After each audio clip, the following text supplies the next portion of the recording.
BRS MLC కవితకు మరోసారి నిరాశ ఎదురైంది. ఢిల్లీ లిక్కర్ స్కామ్ కు సంబంధించి సీబీఐ అరెస్టుపై కవిత వేసిన బెయిల్ పిటిషన్పై రౌస్ అవెన్యూ కోర్టు తీర్పును మే 2కు రిజర్వ్ చేసింది. ఈడీ అరెస్టులో ఆమె దాఖలు చేసిన బెయిల్ పిటిషన్పై కూడా విచారణ వాయిదా పడింది. సీబీఐ కేసులో తీర్పును రిజర్వ్ చేసిన న్యాయస్థానం ఈడీ కేసులో విచారణను రేపటికి వాయిదా వేసింది. కవిత తరపున న్యాయవాది అభిషేక్ మను సింఘ్వి వాదనలు వినిపించారు. విచారణకు సహకరిస్తున్న కవితను అరెస్ట్ చేయాల్సిన అవసరం లేదన్నారు. కవితకు వ్యతిరేకంగా ఎలాంటి ఆధారాలు లేవని కోర్టుకు వెల్లడించారు. అనుమానితురాలిగా కూడా లేని కవితను నిందితురాలిగా మార్చారన్నారు.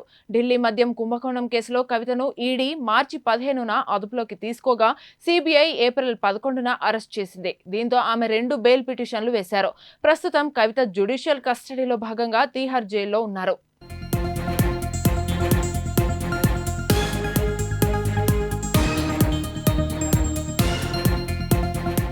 ఇక సీబీఐ లిక్కర్ కేసులోనూ కవిత బెయిల్ పిటిషన్పై ఆమె తరపున న్యాయవాది వాదనలు వినిపించారు. మహిళగా కవిత బెయిల్కు అర్హురాలన్నారు. అరెస్టు నుంచి విచారణ వరకు ఎటువంటి మెటీరియల్ లేదన్నారు. ఆధారాలు లేకుండానే అరెస్ట్ చేశారని కోర్టుకు తెలిపారు. ఈడీ కస్టడీలో ఉన్న ఆమెను సీబీఐ ఎందుకు అరెస్ట్ చేసిందని లాయర్ ప్రశ్నించారు. అరెస్టు చేయాల్సిన అవసరం లేదన్నారు. కవిత బీఆర్ఎస్ పార్టీకి స్టార్ క్యాంపెయినర్ గా ఉన్నారని చెప్పారు. చిదంబరం కేసులో తీర్పు కవిత విషయంలో సరిపోతుందన్నారు. 7 ఏళ్ల లోపల శిక్ష పడే కేసులకు అరెస్ట్ అవసరం లేదన్నారు. అరెస్టుకు సరైన కారణాలు లేవని వాదనలు వినిపించారు. అయితే లిక్కర్ కేసులో కవితకు బెయిల్ ఇవ్వొద్దని కోర్టులో వాదించింది సీబీఐ. కవిత దర్యాప్తును ప్రభావితం చేయగలుగుతారని చెప్పారు. లిక్కర్ కేసులో ఆమె కీలక వ్యక్తిగా ఉన్నారని వివరించారు. ఇరువురి వాదనలు విన్న జడ్జి కావేరి బవేజా తీర్పును మే 2కు వాయిదా వేశారు.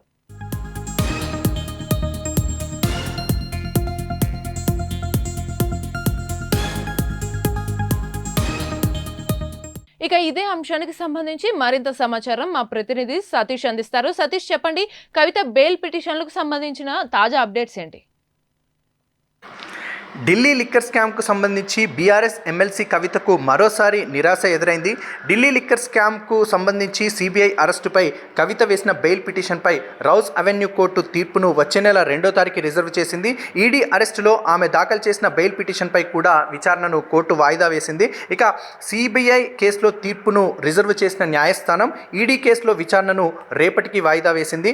కవిత తరఫున న్యాయవాది అభిషేక్ మను సింఘ్వి వాదనలు కోర్టుకు వినిపించారు. విచారణకు సహకరిస్తున్నటువంటి కవితను అరెస్ట్ చేయాల్సిన అవసరం లేదని చెప్పి, అట్లాగే కవితకు వ్యతిరేకంగా ఎలాంటి ఆధారాలు కూడా లేవని చెప్పి కోర్టుకు వారు వెల్లడించారు.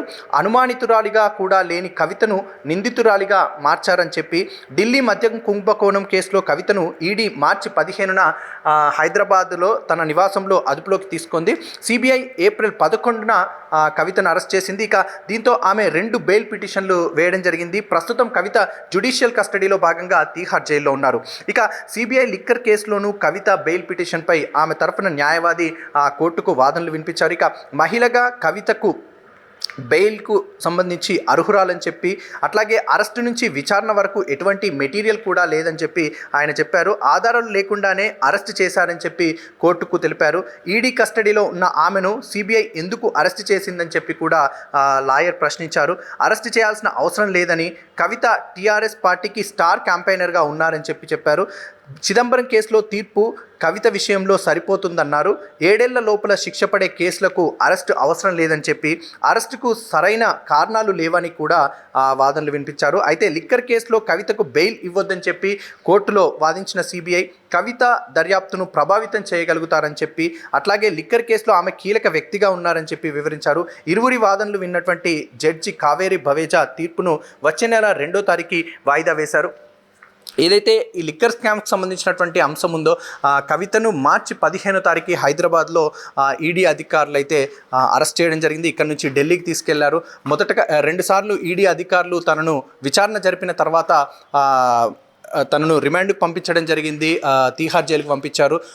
అట్లాగే సిబిఐ అధికారులు కూడా తనని విచారణ జరపాలని చెప్పి కోర్టును అడగగా, దానికి సంబంధించినటువంటి ఆధారాలు మా దగ్గర ఉన్నాయని చెప్పి సిబిఐ కోర్టుకు వివరించగా, దానికి సంబంధించి కోర్టు కూడా పర్మిషన్ ఇచ్చింది.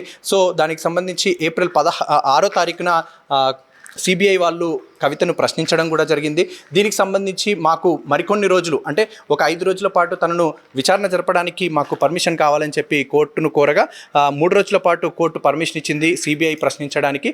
దీనికి సంబంధించి విచారణ జరిపిన తర్వాత కోర్టుకైతే సిబిఐ వాళ్ళు మాకు కవిత సహకరించడం లేదు, అడిగిన ప్రశ్నలకి చెప్పిన సమాధానమే చెప్తా ఉన్నారు అని చెప్పి కూడా చెప్పడం జరిగింది. దీనికి సంబంధించి కవిత కూడా కోర్టులో నేను మాట్లాడడానికి నాకు పర్మిషన్ కావాలి ఒక 2 నిమిషాలు అని అడగగా జడ్జి మీరు ఒకవేళ మాట్లాడాలనుకుంటే ముందస్తుగా అప్లై చేసుకోవాలి అని చెప్పి దీనికి సంబంధించి కవితను జడ్జి కూడా చెప్పడం జరిగింది.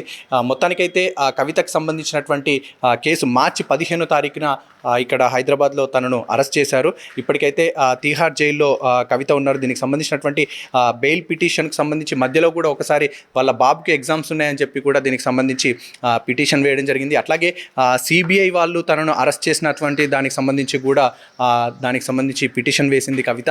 మొత్తానికి వీటికి సంబంధించినటువంటి ఏదైతే విచారణ జరిపిన తర్వాత కోర్టు అయితే వచ్చే నెల 2వ తారీఖు ఈ విచారణను దానికి సంబంధించినటువంటి తీర్పు సంబంధించి మే 2వ తారీఖు వాయిదా వేశారు.